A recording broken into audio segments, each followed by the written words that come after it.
부자가 되려고 하면 가장 기본은 뭡니까? 수입보다 지출이 적어야 됩니다.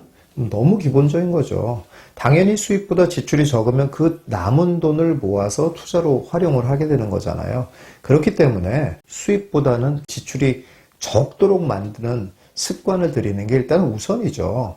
여기서 결정적으로 부자가 되는 길을 가로막는 아주 문제가 되는 5가지의 소비가 있습니다. 이 소비만큼은 반드시 여러분들이 끊으셔야만 됩니다. 첫 번째는 교육입니다. 그야말로 좋은 대학을 가기 위해서 굉장히 많은 돈을 쏟아붓는다는 거죠. 자, 그런데 한 번만 더 생각해보면 이게 얼마나 가성비 떨어지는 일인지를 금방 알 수가 있어요. 자, 그래서 좋은 대학 가요. 그래서 결국 목표가 뭐죠? 결국 2가지 목표쯤 되잖아요. 하나는 전문직이 된다거나 대기업에 들어가는 거잖아요. 대기업을 갔다고 쳐요. 그럼 대기업을 가서 받는 월급이 얼마인가를 한번 생각을 해보세요. 대기업에서 받는 월급이 일반 중견기업에서 받는 월급의 2배 이상이 될까요? 그렇지는 않다는 거예요. 많아봐야 1.5배, 1.7배 이 정도는 될 수 있겠지만 2배 이상도 잘 안 된다는 거예요. 그런데 교육비는 얼마쯤 되는 것 같아요? 교육비는 2배가 뭡니까? 10배도 더 쏟아붓죠. 이것만 봐도 얼마나 가성비가 떨어지는 일인지를 알 수가 있다는 거예요. 그리고 그 다음 스텝도 한번 생각을 해봐야 되는데, 이런 단지 급여만이 아니라 대기업에 들어갔다고 하더라도 중간에 퇴직하는 경우도 많고, 그 대기업이 무너지는, 워크아웃 되는 경우도 수두룩하고 그렇습니다. 근데 이거에 대한 근본은 뭐냐면, 사실 인간은 모두 다 천부적인 재능들을 다 각각 가지고 태어납니다.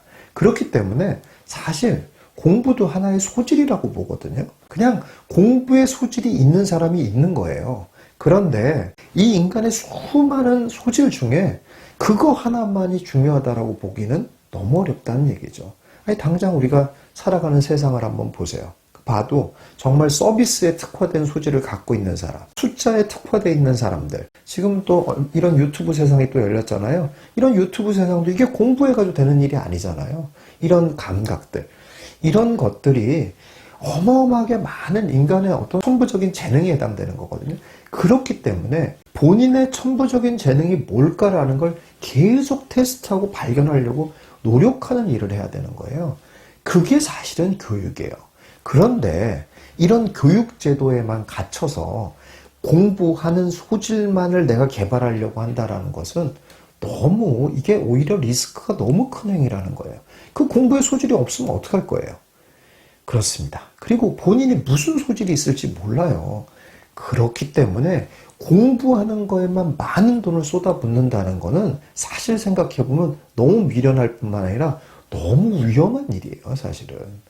그래서 부모 입장에서는 그런 데다 돈을 쏟아부어야 되는 게 아니라 이 자녀가 무슨 재능을 갖고 있는지를 테스트할 수 있는 일에 자꾸 돈을 쏟아부을 수 있도록 해주셔야 돼요. 그래서 본인의 자녀의 재능을 발견할 수 있도록 도와줘야죠. 그런 과정이 다 돈이에요, 사실.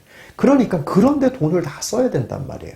유학도 마찬가지죠. 아주 능력 있는 사람들 또는 이제 특별한 재능을 갖고 있는 쪽으로 유학을 보내는 건 괜찮습니다만은, 그렇지 않은 경우 유학비가 어마어마하게 들어가요.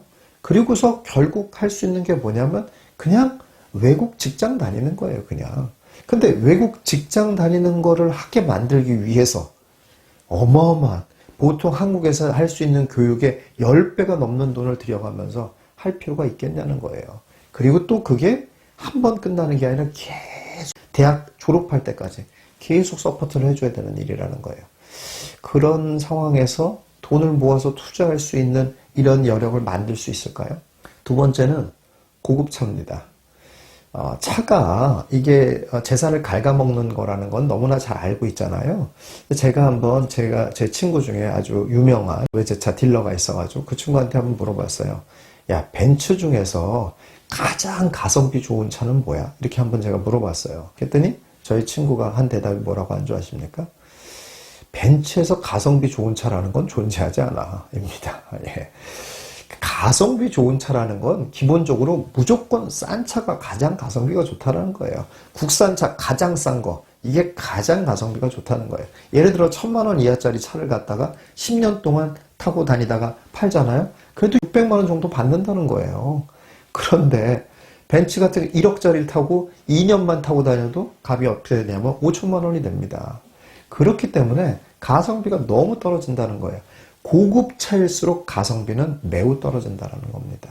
그렇기 때문에 차는 무조건 내 재산을 갉아먹는 거예요. 보험료, 자동차세, 그리고 유지비 이것만 계산을 한다고 하더라도 거의 한 달에 뭐 100만 원 이상씩 나가는 사람들이 수두룩한 거예요. 우리가 월세 100만 원에 산다고 그러면 되게 아깝잖아요. 매달 100만 원이 고정적으로 나가니까. 고급차는 월세 100만 원 이상씩 계속 내고 사는 거예요. 그렇게 하면서도 돈을 모아서 부자가 될 수 있을까요? 세 번째는 골프입니다. 요새는 골프가 굉장히 대중화가 돼서 굉장히 많이 치죠. 그런데 뭐 잘 아시죠? 골프가 돈 먹는 또 하마입니다. 그래서 이런 돈이 많이 들어가는 취미 활동은 피하셔야 돼요. 근데 뭐 예를 들어서 정말로 내가 골프를 안 칠 수 없는 상황이다라면 방법이 하나 있습니다. 골프를 잘 칠 생각을 하지 말아야 돼요. 그러면 돼요. 골프를 잘 칠 생각을 하면 어떻습니까? 그러면 당연히 연습도 많이 해야 되고 뭐 필드도 좀 나가야 되고 그럴 생각을 버려야 되는 거예요. 어쩔 수 없는 골프 자리에만 나간다. 이렇게 전략을 바꾸시면 됩니다. 그리고 그러면서 본인은 어차피 그렇게 연습을 많이 안 하니까 나는 잘하지 않는다는 거를 받아들이겠다. 이렇게 마음을 먹으시면 돼요. 제가 이렇게 또 주변을 둘러보니까 골프만 돈이 많이 들어가는 취미 활동이 아니더라고요. 보니까 이 취미 활동 중에 돈 많이 들어가는 취미 활동이 굉장히 많아요. 보니까 와인, 프라모델, 자동차 등등 굉장히 다양한 취미 활동들이 있고 돈을 굉장히 많이 잡아먹는 취미 활동들이 많이 있더라고요. 물론 이렇게 지출하는 사람들은 이렇게 얘기들을 해요. 인생 뭐 있어. 이렇게 그냥 즐겁게 인생 사는 거지. 라고 얘기를 합니다. 그런데 여러분들, 인생은 그렇게 만만하지 않잖아요. 생각지도 못하는 리스크들이 너무 많습니다. 그런데 지금같이 모든 인생이 쭉 흘러갈 거라고 생각하고 즐기자. 이렇게 살 수 있겠냐는 거예요. 절대 그럴 수 없습니다. 네 번째는 명품입니다. 원래가 한국 사람들이 이렇게 남한테 보여주기식 이런 거 남의 눈치를 많이 보면서 사는 민족인데 SNS 때문에 더욱더 심해졌죠. 그래서 내가 맛이 없어도 맛있어 보이는 데 가서 먹으려고 그러고 내가 멋있다고 생각하지 않아도 멋있어 보이는 데 가려고 그러고 이런 좀 남의 눈을 의식하는 게 너무 많아졌어요. 그러다 보니 명품 소비도 우리나라가 전 세계에서 뭐 탑 클래스 아닙니까? 이런 사람들의 변명은 이런 것들이 있어요. 명품은 놔두면 결국 또 돈값어치를 한다. 뭐 이런 얘기를 합니다.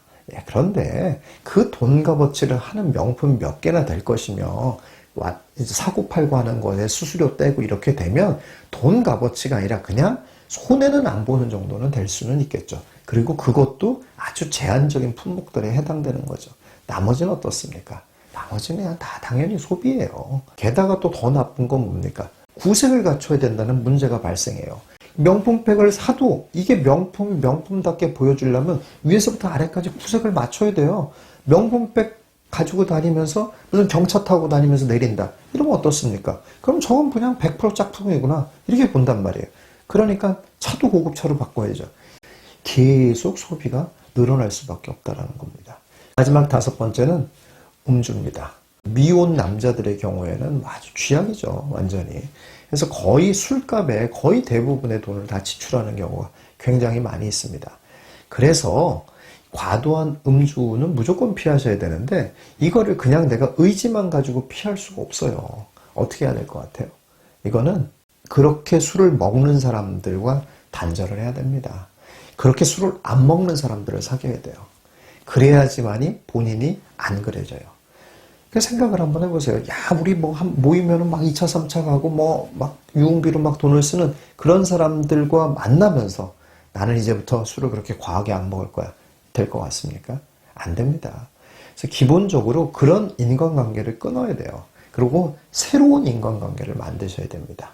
그래서 음주가 과한 음주를 하고 있다라고 한다면 그런 과한 음주를 만드는 무리들에서 탈피하셔야 된다 이런 얘기입니다. 자, 이렇게 5가지 이 5가지의 소비만큼은 여러분들이 반드시 끊어내려고 노력을 하셔야 되고 하지 않으려고 노력을 하셔야 됩니다. 그래야지만이 그 남은 돈을 가지고 투자를 해서 부자의 길로 가는 겁니다. 그리고 부자가 되면 그때부터는 골프도 좀 치시고 명품도 좀 사시고 좋은 술도 좀 마시고 더 좋은 교육비도 좀 쓰시고 더 좋은 차도 사시고 이렇게 하시라 이런 얘기예요. 벌어서 쓰도록 만들어야 된다 이런 얘기입니다. 그럼 얼마나 좋습니까? 이런 것들을 영원히 하지 말라는 게 아니라 내가 먼저 벌고 그 번 돈 가지고 계속 쓸 수 있는 그런 구조 이렇게 만들면 훨씬 더 멋지고 즐거운 인생을 살 수 있지 않겠습니까? 꼭 그런 성공적인 인생을 사시는 여러분들 되시기 바라겠습니다.